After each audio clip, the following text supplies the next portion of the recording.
ಪ್ರತಿದಿನ ಯೂಸ್ ಮಾಡುವ ಈ ಟೂತ್ ಬ್ರಷ್ ಅನ್ನು ಯಾವ ಸೈಂಟಿಸ್ಟ್ ಅಥವಾ ಡಾಕ್ಟರು ಇನ್ವೆಂಟ್ ಮಾಡಿಲ್ಲ. ಇದನ್ನು ಒಬ್ಬ ಜೈಲ್ನಲ್ಲಿ ತಯಾರಿಸಿದಾನೆ.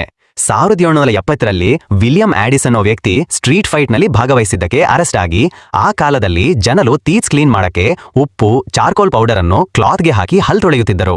ಜೈಲಲ್ಲೂ ಅದೇ ಮೆಥಡ್ ಯೂಸ್ ಮಾಡ್ತಿದ್ರು. ಆದ್ರೆ ವಿಲಿಯಂಗೆ ಆ ಮೆಥಡ್ ಇಷ್ಟ ಆಗ್ಲಿಲ್ಲ.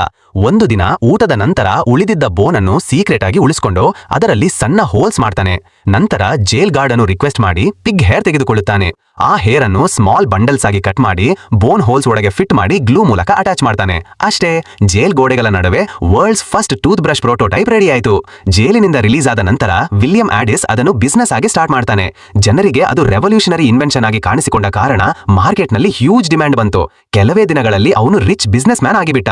ಮೋಸ್ಟ್ ಇಂಟ್ರೆಸ್ಟಿಂಗ್ ಫ್ಯಾಕ್ಟ್ ಏನಂದ್ರೆ 250 ವರ್ಷ ಹಿಂದೆ ಅವನು ಸ್ಟಾರ್ಟ್ ಮಾಡಿದ ವಿಸ್ಡಮ್ ಟೂತ್ ಬ್ರಷಸ್ ಕಂಪನಿ ಇಂದಿಗೂ ಸಕ್ಸಸ್ಫುಲ್ ಆಗಿ ರನ್ ಆಗ್ತಿದೆ. ಈ ಟೈಪ್ ಆಫ್ ಕಂಟೆಂಟ್ ನಿಮಗೆ ಇಷ್ಟ ಆದ್ರೆ ಲೈಕ್ ಮಾಡಿ.